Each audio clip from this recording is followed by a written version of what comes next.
एक नगर में एक लकड़हारा और एक पशुपालक रहते थे। दोनों काफी अच्छे मित्र थे। दोनों एक दूसरे पर जान दे देते थे। अब एक बार क्या हुआ, उस नगर में एक मेले का आयोजन किया गया। तब राजा की कन्या भी उस मेले को देखने आ गई। और वो जो कन्या थी वो काफी सुंदर थी। सभी की आंखें राजकुमारी पर ही आ टिकी थी। अब जब पशुपालक ने उस राजकुमारी के दर्शन किए तो वो उसके प्रेम का दीवाना हो गया। उसे दिन रात हर जगह बस राजकुमारी की ही छवि दिखाई दे पड़ रही थी। उसका किसी भी काम में मन नहीं लग रहा था।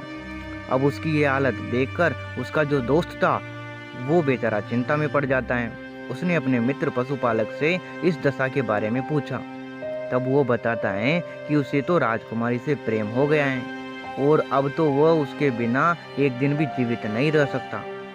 ये सुनकर लकड़हारा उसे एक सुझाव देता है और वो कहता है कि चलो मेरी बात को ध्यान से सुनो।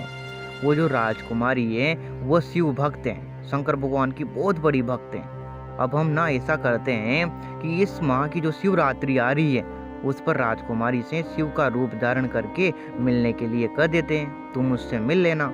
अब यह सुझाव जो पशुपालक था उसको पसंद आ जाता है और वह अपने पशुओं में से सबसे सुंदर एक बैल होता है छोटा, उसका चुनाव नंदी के रूप में कर लेता है और उसका अच्छे से श्रृंगार कर देता है और स्वयं भी शिव भगवान की तरह वो उनका रूप धारण कर लेता है और लोगों से कहकर कह देता है उस राजकुमारी से कि शिवरात्रि की जो मध्य रात्रि आएगी उसको राजकुमारी को मिलने शंकर भगवान स्वयं आएंगे, इसीलिए अपने कक्ष में वो कुंडी ना लगाए। अब राजकुमारी ये बात मान लेती है और वो रात्रि में कक्ष की कुंडी खोलकर रखती है। अब मध्य रात्रि का समय हो जाता है तो वो जो पशुपालक था शिव का रूप धारण करके राजकुमारी से मिलने चला जाता है। अब उसे राजकुमारी देखकर चौंक जाती है, उनके चरणों में गिर जाती हैं। तो पशुपालक उसे कहता है कि तुम देवी का रूप हो, तुम्हारी भक्ति से मैं प्रसन्न हो चुका हूँ, मैं तुम्हारे समीप आया हूँ और तुमसे विवाह करना चाहता हूँ। अब राजकुमारी कहती हैं कि प्रभु इसके लिए तो आपको मेरे माता पिता से बात करनी होगी। इस पर वो पशुपालक कहता है कि कन्या तुम देवी का रूप हो, इसीलिए मैं केवल तुमसे ही बात कर सकता हूँ। तुम्हारे माता पिता साधारण मनुष्य हैं, इसलिए हमें छिपकर ही विवाह करना होगा। अब बेचारी राजकुमारी मान जाती है और वह शिव रूपी जो पशुपालक था उससे विवाह कर लेती है।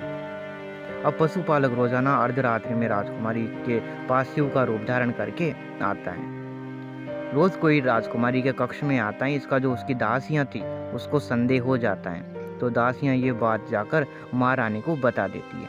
महारानी महाराज को बता देती है। अब जो महारानी और महाराज थे यानी कि राजकुमारी के माता पिता थे, दोनों राजकुमारी के पास आते हैं और सच पूछते हैं। इस पर बेचारी वो सब कुछ बता देती हैं। अब माता पिता तो बहुत प्रसन्न हो जाते हैं कि उसकी कन्या को स्वयं भगवान शिव ने पसंद किया है।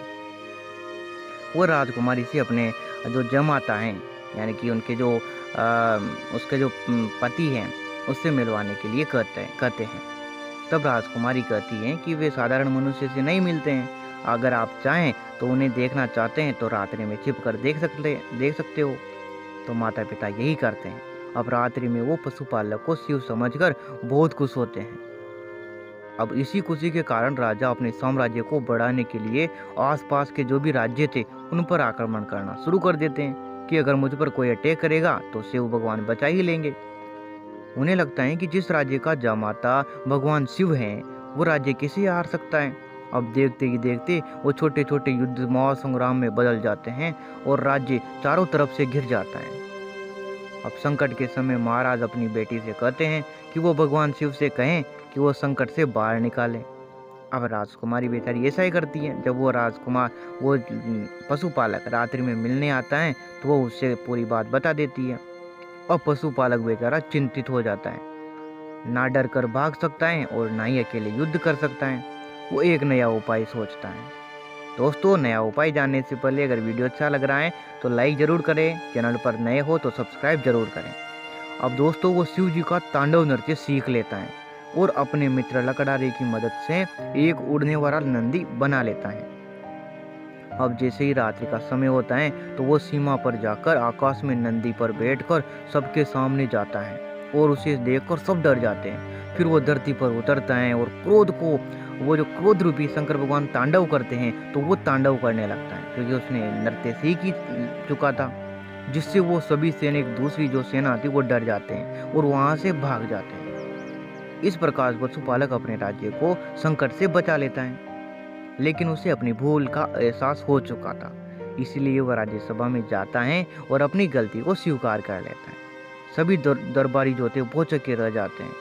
राजा को भी काफ़ी क्रोध आता है, लेकिन वो पशुपालक के साथ से खुश भी हो जाते हैं, क्योंकि मामला खत्म हो चुका था।